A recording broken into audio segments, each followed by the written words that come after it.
guys, Assalamualaikum. Myself Tasfia Tazmin and welcome to my another vlog.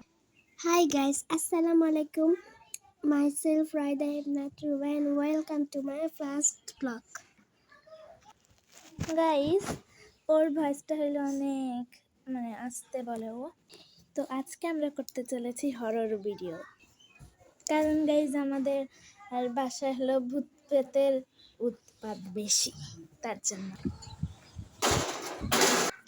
তো আমাদের সামনের ওই বিল্ডিংটার মধ্যে একটু করা হচ্ছে, তো এসি ওরা বিক্রি করে, সেগুলোর জন্য একটু শব্দ হলো আর কি। এখন আমরা শুরু করব ভূতের ভিডিও। লেটস গো গাইজ, আমাদের এখানে একটু ভূতপাত, তো তার জন্য হলো আমরা একটু আগে করে নিচ্ছি, এটা পুড়িয়ে নিচ্ছি, তারপর আমরা শুরু করব।